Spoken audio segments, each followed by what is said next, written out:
Prescription eyewear.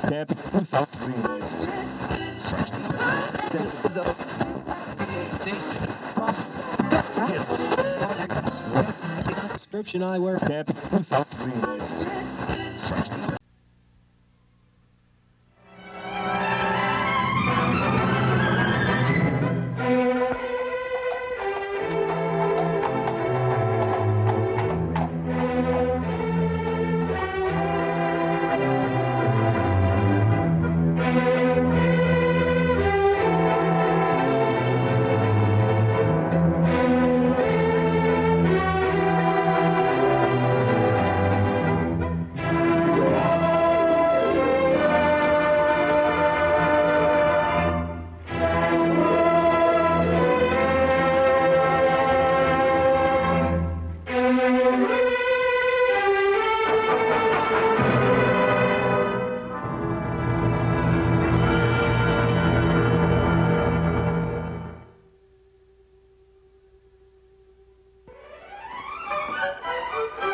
Look.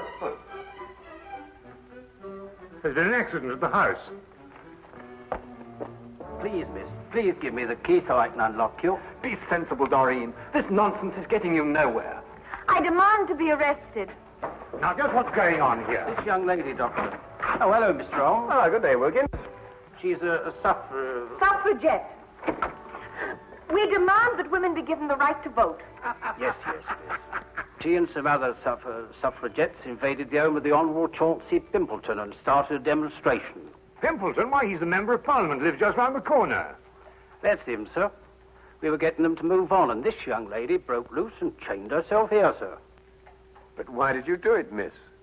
Because we want equal rights for women. That's why. Yes, but I don't see how chaining yourself to iron railings is going to obtain for you... You wouldn't understand. You're a man. She probably wants to wear trousers, too. If I wanted to, I would. Mr. Holmes, can you get her loose? She slipped the key of the handcuffs down her... We're waiting for a hacksaw now, sir. That's right, a hacksaw. Hack me to pieces while you're at it. I'm only a woman. I believe I can help you. I don't want any help. She wants to vote. Now go on home and cook your old man his supper. Now arrest me. I insist upon it. I'll leave her in your hands, if I may, Mr. Holmes. Coward! You'd arrest me if I was a man. Mr. Holmes, may we impose upon you? I somehow have the impression you already have. Won't you come up?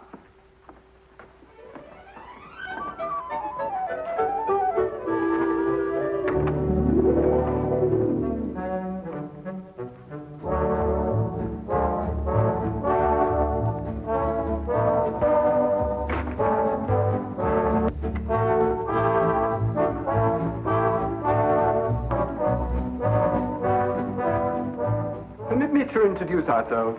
This is my fiancée, Miss Doreen Meredith. First secretary to give the women the vote. I'm delighted to meet you, Miss Meredith. And I'm Henry Travers, personal secretary to Mr. Pimpleton. Oh, yes. I seem to remember that it was Mr. Pimpleton who led the attack on the suffragette bill in the House the other day when it was defeated. And very, very resoundingly defeated.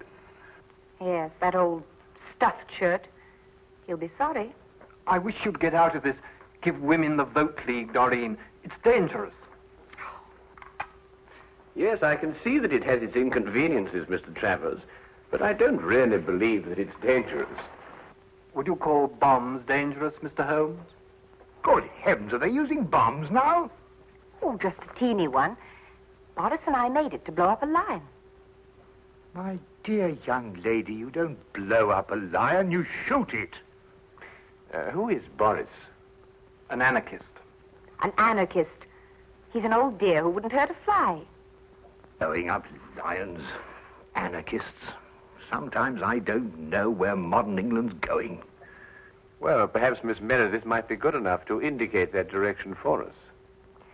Well, it all began at the meeting of the Give the Women the Vote League. Miss Agatha Axton, our president, was presiding.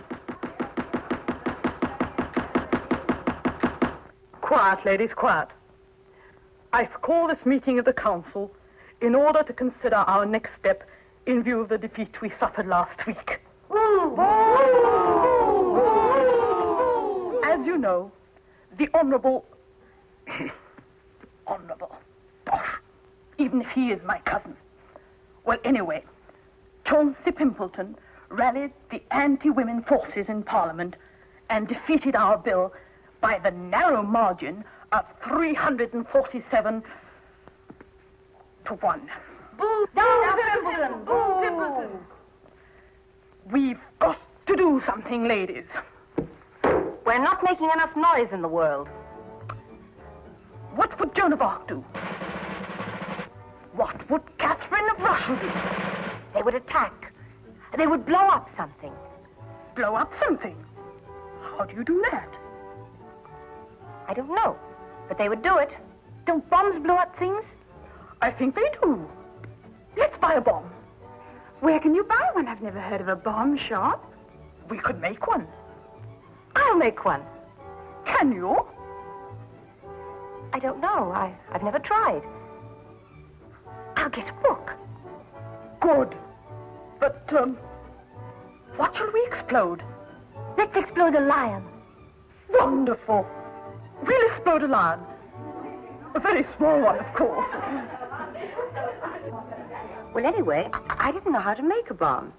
So, So she advertised in the Times. Wanted, a person who knows how to make a bomb. Oh, yes, yes. Dr. Watson and I read the advertisement. We tried to decipher it under the impression that it was a code. Never occurred to us for a moment that it meant what it said. well, anyway, Boris answered it. Yes, that's right. I am the person who makes a bomb. Sit down. Please, it is you who advertised. Yes, it's me. I'm so glad you answered, Mr. Turgov, Boris Turgov. Do you really know how to make a bomb, Mr. Turgov? All over the world I have made bombs. Big ones and little ones. Bombs that go... and bombs that go... Well, you must understand, we don't want to hurt anyone. We just want to blow up one of the lions in Trafalgar Square. I think a little bomb would do, one that goes... One that goes... Do your bombs make a lot of noise? Not those that go... Oh, I must ask you just another question. It's a matter of principle. Do you believe in the equality of the sexes? Please, I'm an anarchist. All I believe in is nothing. Oh, excuse me. That sounded funny. Have you the ingredients for the bomb, please? Oh, well, I'm afraid you'll think me an awful amateur, but I don't know what ingredients go into a bomb. Is nothing. We will go to the chemist and buy them.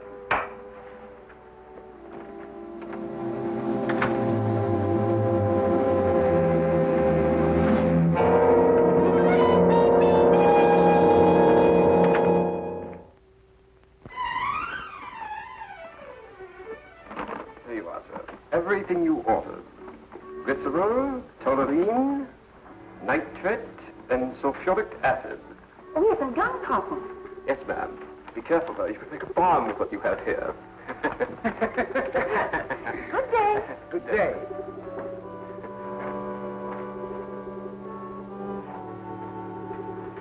Glycerol, toluene, nitrate, and sulfuric acid. Gunpowder. Good Lord, that's all they can make with the stuff. A bomb.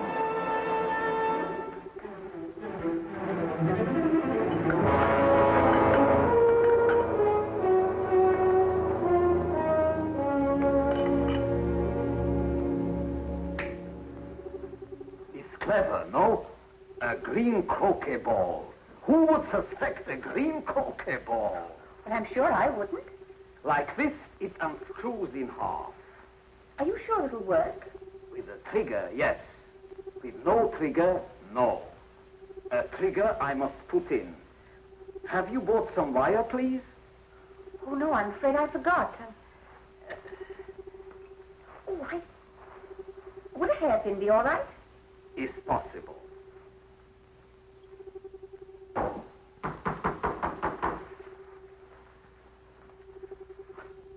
darling.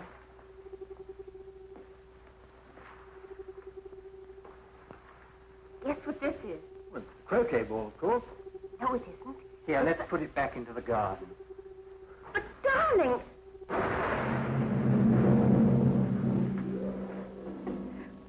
Well, fortunately, Boris made the wrong formula. It was only a small explosion.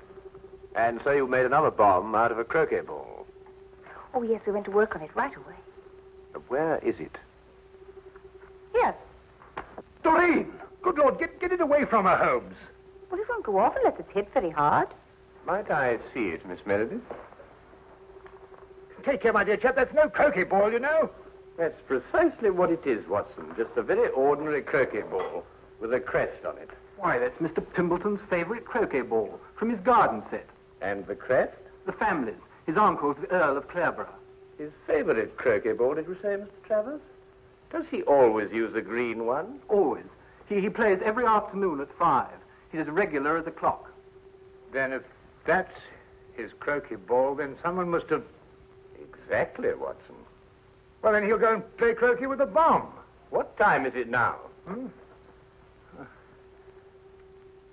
5 o'clock. He only lives just around the corner. If he's as punctual as Mr. Travers says he is...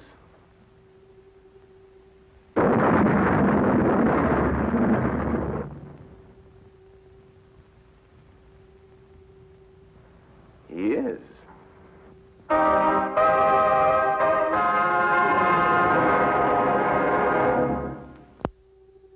He was standing here when it happened.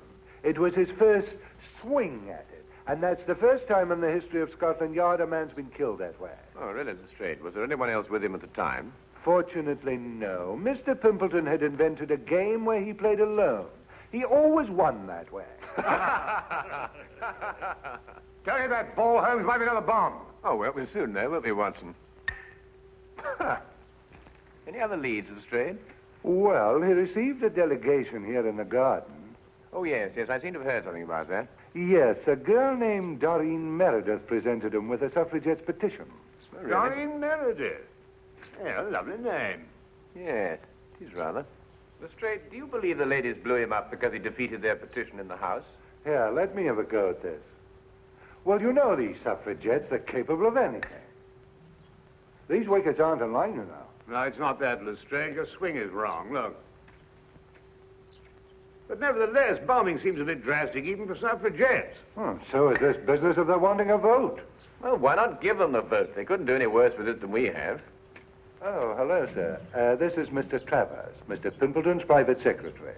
Mr. Holmes, Dr. Watson. Oh, I've already How do you do, Mr. Travers? You've already what? Oh, I've already seen Mr. Holmes down from the window. I understand that Mr. Pimpleton was the heir of the old Earl of Clareborough. Yes. Tell me, who is next in line to the title? Well, possibly I am. I'm a remote cousin of the Earl's. Yes, I understand that you were in the garden with Mr. Pimpleton when the delegation from the suffragette movement called on him. Yes, I was. Interesting. Do you play croquet, Mr. Travers? No, I prefer lawn tennis. Quite so, quite so. But you really ought to try croquet, you know. Under normal circumstances, it's a fascinating and completely harmless game. From the Pimpleton, Holmes suggested a stroll in Hyde Park. I suspected what he hoped to find there. Here in Hyde Park, where vast multitudes of people can gather to hear us, under the banner of free speech, I call on the women of England to demand equal rights with men. We cook, we sew, we scrub. Why shouldn't we vote? Throughout the ages, women have been the pawns of men. Men of England, hold your ground. Keep women where they belong, in the kitchen. Women of England, keep out of the kitchen. Give them the vote now, and in 5 years' time, they'll be running the country. Sir, I ask you, are women slaves? Sir, I ask you, Are they capable of voting? I no speak English.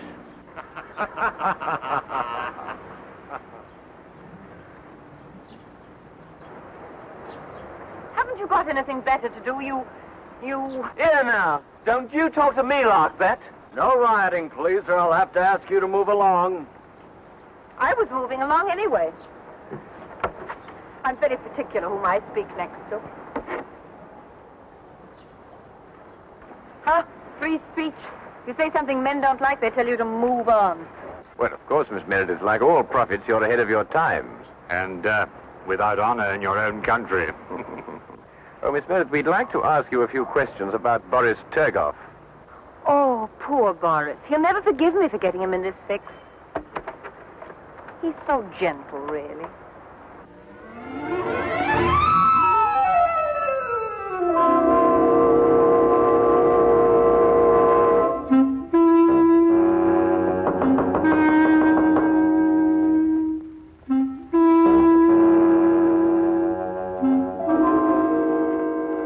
Is who there? Sherlock Holmes. You want what? I'd like to have a word with you, Mr. Turgoff.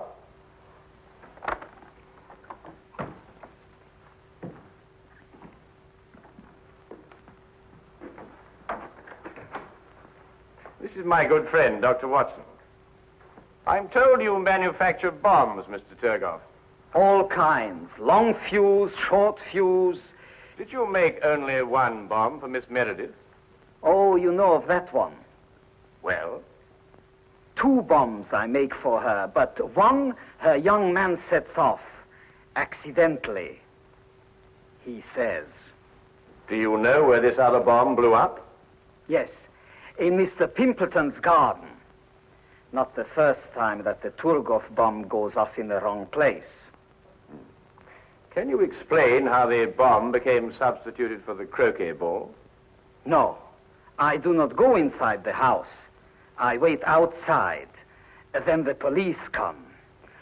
And when the police come, Turgoff goes. Always. Without exception.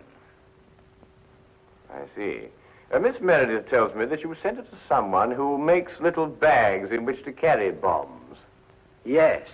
A friend of mine I have who makes bomb bags. Who is he and where does he live? A Greek named Chen Ten Yong. He lives in Soho, 22 Flower Street. A Greek named Chen Ten Yang?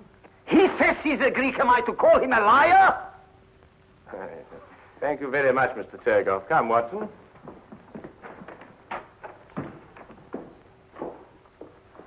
Mr. Turgoff, I wouldn't manufacture any more bombs if I were you. Scotland Yard's looking for you.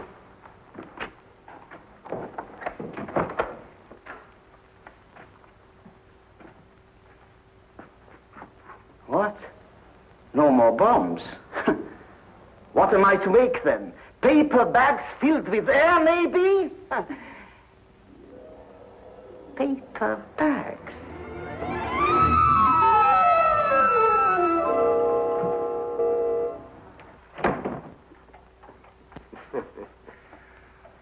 Now where, Holmes? Well, now a visit to Mr. Chen Ten Yang, and then a bit of research at the College of Heralds. College of Heralds?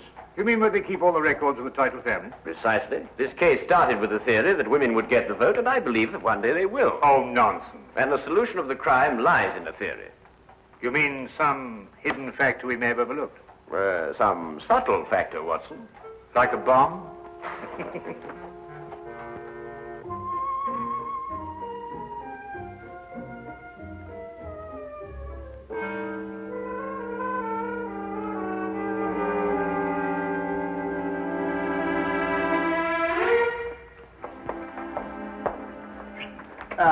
Holmes. Dr. Watson? Isn't it a wonderful day? Yes, that's straight. You look very pleased with yourself. I am, Holmes, I am. I'm going to give you a sample of Scotland Yard at work. No magnifying glasses, just plain, ordinary police routine. Excuse me, Dr. Watson. Send him in, Wilkins. Very good, sir. Send who in? All the people connected with this bomb business. Miss Axton, will you sit here, please? Miss Meredith, will you sit over there? Mr. Turgoff? This, Mr. Holmes, is Miss Doreen Meredith, the young lady who presented the suffragettes' petition to Mr. Pimpleton. We found set up in her kitchen a laboratory. She's been making bombs. I do not deny it. I told you we were going to blow up a lion. A liar? Oh, come now, Miss Meredith. We were also able to nab her confederate, this man, Boris Turgoff, an anarchist. He makes bombs, too. The Turgoff bomb, it is famous. Wilkins, send in Chen Ten Young, will you? Very good, sir. Chen Ten Young is a naturalized Greek, born in Brazil, of Chinese parents. He makes little bags for carrying bombs. Fascinating occupation. Ah, Chen. Tell me, Chen, did this young lady order a bag from you? Yes, mister.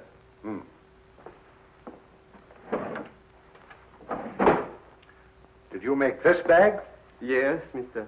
5 shillings 6pence. That is all, but on price. I see. Well, there it is, Holmes. There you are. An open and shut case. Miss Meredith killed Pimpleton because he was anti-suffragette. Ingenious, Lestrade. Really quite ingenious. You know there's only one thing wrong with it. What? Neither Miss Meredith nor Mr. Turgoff are guilty. Oh, I didn't expect you to agree with me. You never have. Well, not always, Lestrade, but sometimes, you know, sometimes. However, in this case, the real murderer killed Pimpleton for one reason, and one reason only. To be next in line to the title of the Earl of Clareborough. Well, who is next in line? Look here, Mr. Holmes, you trying to imply that I... Miss Meredith, after it was decided at your suffragette meeting to blow up a lion, who invited you to Mr. Pimpleton's house? Why, Agatha. We had to decide about the lion. Did you carry the bomb? Yes, in the bomb bag. Where? Wait a minute. This gentleman had access to it, too. Together with this lady. What does that mean? It's an intriguing title, Clareborough. First created in 1417, it has an unusual clause in its charter. Once, and only once, may the title pass to a female, if the female be next in line. That would automatically make her a countess. So far, that hasn't happened in the history of the title, until now. Well, I'm the next male member of the family. Except for Agatha, she's older than I am. I refuse to sit here and... Watson! Thank you.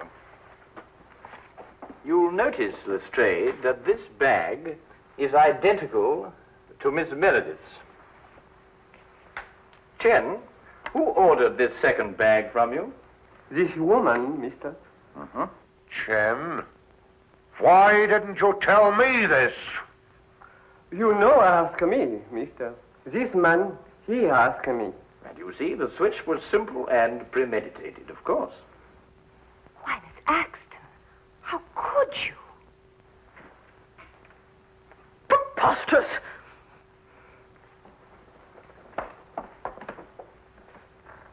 Anyway, young man, you had no right to come into my house and get that handbag. It's thieving, and it's against the law. Detain her, Wilkins. Mr. Holmes, whatever made you think of Aunt Agatha? Well, at least I can tell you this much, Mr. Travers. I didn't use a magnifying glass. You see, the true deductive mind knows just when to substitute routine investigation for deduction.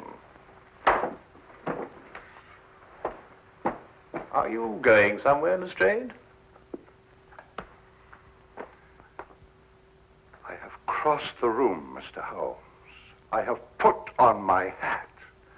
I deduce, therefore, that I am leaving.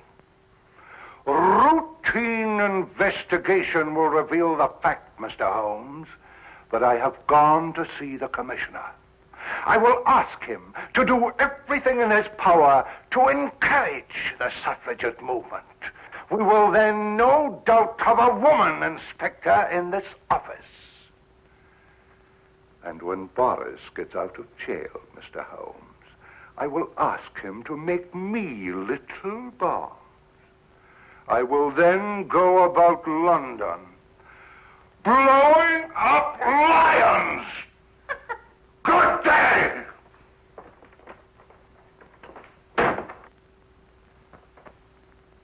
You know, Holmes, I've been worried about his complexion lately. I think Lestrade needs a rest. Yes, Watson, yes, I'm inclined to agree.